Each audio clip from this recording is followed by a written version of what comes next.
My dear friends, आज का class science का होगा जिसमें हम लोग बल तथा गति के नियम के बारे में देखेंगे। तो फर्स्ट ऑफ ऑल हम लोग देखेंगे कि व्हाट इज फोर्स, बल क्या है। डिफिनीशन में हम लोग देखते हैं, चूंकि बल वह बाह्य कारण है जो किसी वस्तु में लगकर उसकी स्थिति या आकृति में परिवर्तन ला दे या लाने की चेष्टा करे, कोशिश करे, उसी को क्या कहते हैं? बल कहते हैं।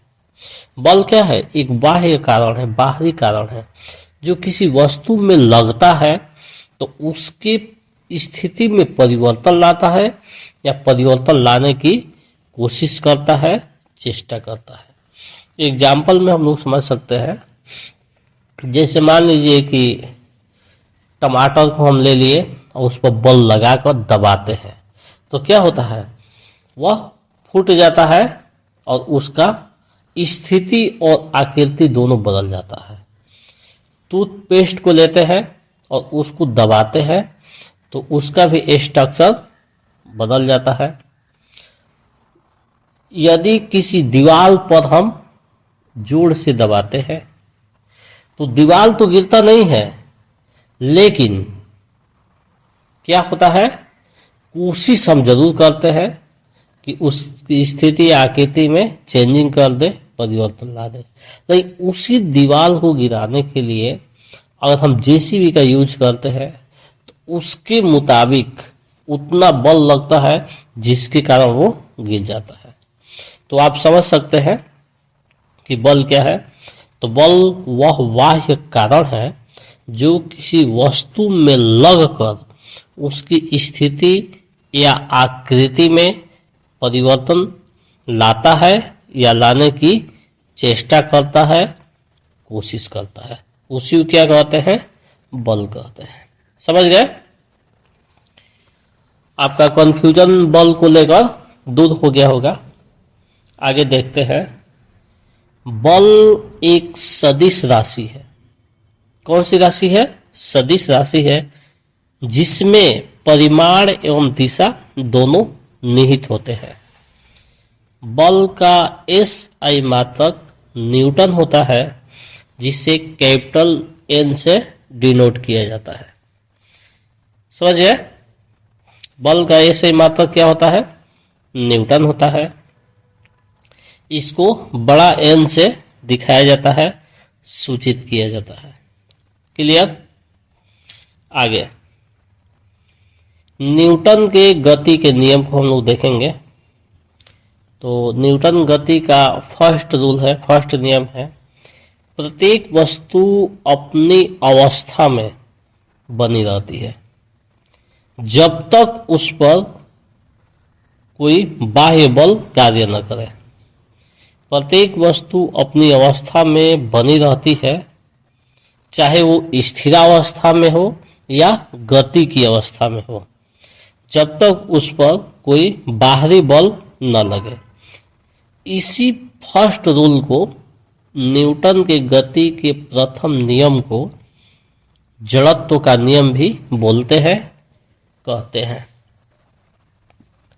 तो हम समझ गए कि कोई वस्तु अगर स्थिर हो तो तब तक स्थिर रहेगी जब तक उस पर कोई बाहरी बल न लगे। जैसे मान लीजिए कि कोई बॉल है, एक जगह हम रख दिए हैं तो तब तक स्थिर रहेगी जब तक उसको हम प्रेस नहीं करेंगे या हवा के द्वारा उस पर कोई बाहरी बल न लगे या किसी माध्यम से कोई बल न लगे।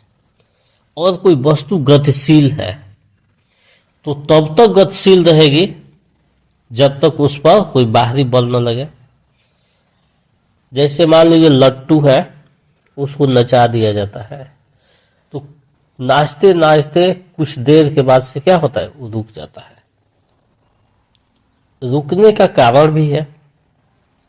हमारा न्यूटन की गति का फर्स्ट रूल कह रहा है कि वो रुकेगा नहीं। लेकिन क्या होता है कि जब हम लट्टू नचा देते हैं तो उस पर बाहरी बल रोकने के लिए कार्य करता है। बाहरी बल हवा का प्रेशर हो गया, पर्यावरण का प्रभाव हो गया। इसके साथ ही जब वो नाचता है तो नाचते नाचते उसके नुकीले नोक से जो नाचता है वहां पर घर्षण पैदा होता है और घर्षण उसकी गति का विरोध करने लगता है। तो धीरे धीरे कुछ देर के बाद से वह रुक जाता है। प्रयोग के हिसाब से हम लोग इसका अलग अलग जगह पर प्रयोग कर सकते हैं। उसी लट्टू को हम किसी खुरदुरे स्थान पर नचाते हैं तो वह कम समय में ही रुक जाता है नाचकर। किसी समतल पर नचाते हैं, किसी शीशे के प्लेट पर उसी लट्टू को नचाया जाता है तो काफी देर तक नाचता है। तो इस बात से स्पष्ट होता है कि प्रत्येक वस्तु अपनी अवस्था में तब तक बनी रहती है जब तक उस पर कोई बाह्य बल कार्य न करे। ये हमारा फर्स्ट रूल है, न्यूटन की गति का प्रथम नियम है। आगे देखते हैं न्यूटन के गति का सेकंड रूल, दूसरा नियम, द्वितीय नियम। किसी पिंड के संवेग परिवर्तन की दर उस पिंड पर लगे बल के समानुपाती होता है। इसका नियम क्या है? न्यूटन गति का तीसरा नियम, अगर कोई वस्तु है उसके संवेग परिवर्तन की जो दर है उस वस्तु पर लगे बल के समानुपाती होता है। क्लियर? और यह परिवर्तन उस बल की दिशा में होता है, उस बल की दिशा में ही कार्य करता है। न्यूटन की गति का दूसरा रूल हो गया। अब तीसरे रूल के बारे में देखते हैं। तीसरा रूल है न्यूटन गति का तृतीय नियम। तृतीय नियम एकदम सिंपल है, प्रत्येक क्रिया के बराबर एवं विपरीत दिशा में प्रतिक्रिया होती है। तीसरा रूल क्या है? प्रत्येक क्रिया के बराबर और विपरीत दिशा में प्रतिक्रिया होती है। यानी क्रिया और प्रतिक्रिया साथ साथ होती है न्यूटन की गति के तीसरे नियम में। इसको हम लोग एक एग्जाम्पल से समझ सकते हैं। जैसे किसी वस्तु को हम लोग अपनी ओर खींचते हैं तो जितने बल से हम लोग खींचते हैं उतना ही बल से वो अपनी ओर खींचता है। इसका एग्जाम्पल है। अगले एग्जाम्पल में आपका कॉन्सेप्ट क्लियर हो जाएगा। देखते हैं हम किसी बॉल को किसी दीवार पर मारते हैं तो जितना जोर से हम मारते हैं उतना ही जोर से वह बॉल मेरे तरफ आता है। धीमी गति से फेंकते हैं तो वो प्रतिक्रिया धीमी गति से आती है और तेज गति से बॉल को मारते हैं तो दीवार तेज गति से हमारे तरफ उछाल आता है, उसका वापस आता है। इस एग्जाम्पल से स्पष्ट होता है कि प्रत्येक क्रिया के बराबर एवं विपरीत दिशा में प्रतिक्रिया होती है।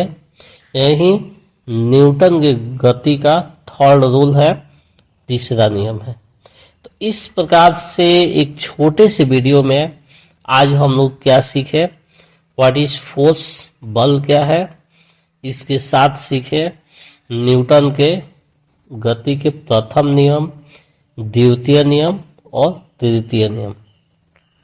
इसमें हम लोग देखें कि फर्स्ट रूल जो न्यूटन की गति का है वही जड़त्व का भी नियम है। तो इस प्रकार से आप लोग देखिए, पढ़िए, समझिए और अपने फ्रेंड्स में भी इस वीडियो को शेयर कीजिए ताकि उनका भी एजुकेशनल हेल्प इजली वे से हो सके। इसके साथ ही आज का क्लास ओवर होता है। मिलते हैं एक नए वीडियो में एक नए क्लास के साथ। That's all.